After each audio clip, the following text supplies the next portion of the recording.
determination that Mr. Gray's death was a homicide.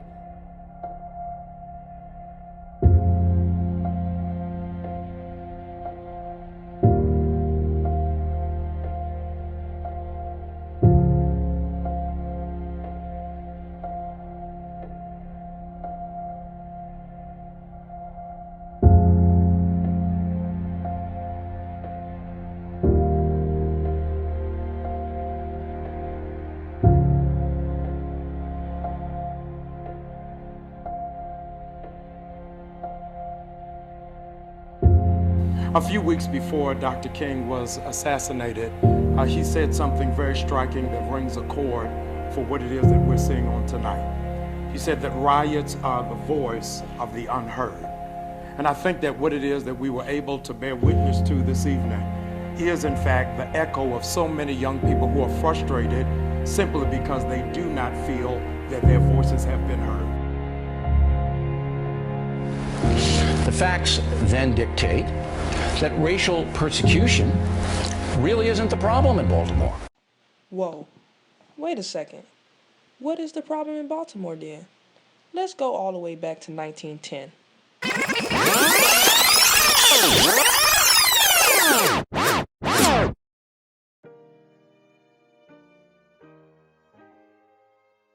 In June of 1910, George McMakin, a young prominent black lawyer, made plans to move his family a few blocks east to a predominantly white area of McCullough Street. White residents in the surrounding neighborhoods joined together to produce the West Ordinance, which mandated no white person would be permitted to move to a block with a majority of whose occupants were black, and no black person would be permitted to move to a block with a majority of whose occupants were white.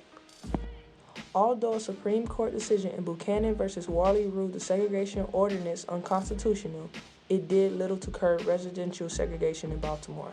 Private citizens used collective action along with the help of government initiatives to continue segregation. In 1933, the Homeowners Loan Corporation was designed to provide funds for refinancing urban mortgages in danger of default and to grant low-interest loans to former owners who had lost their homes through foreclosure to regain their properties.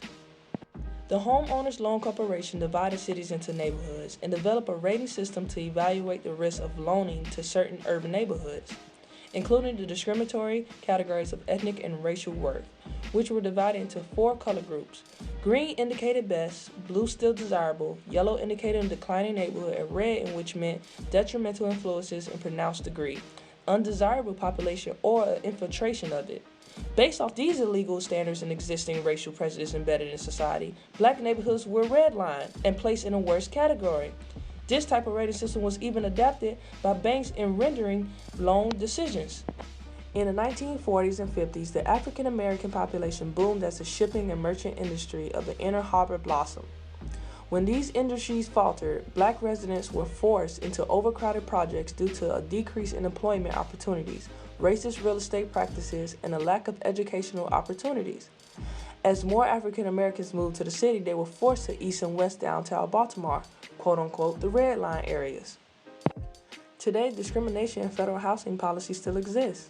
The surrounding areas of the Inner Harbor that were accessed as red and yellow, the 2 worst ratings by the Homeowner Loan Corporation, are still inhabited by an overwhelming majority of African Americans. The urban ghetto contains social problems such as educational and employment disadvantages, housing dilapidation, loss of commercial facilities and businesses, crime and social disorder, welfare dependency, and unaware parenthood. In Baltimore today, the facts are as follows. 56.4% of Baltimore students graduate from high school. The unemployment rate among young black men between the ages of 20 and 24 was 37% in 2013.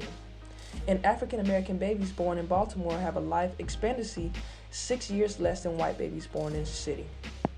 Inevitably, urban poverty in these African American communities in Baltimore has exacerbated crime rates, leading to modern controversial police-community relations. The residual effects of 100 years of racial segregation and discriminatory policies in Baltimore are clear.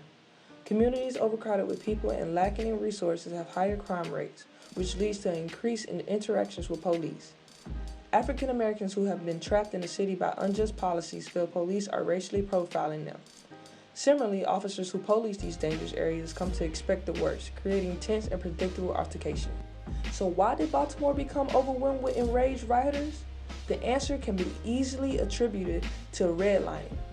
It has played a central role in the degradation of the lives of African Americans who inhabit these locations.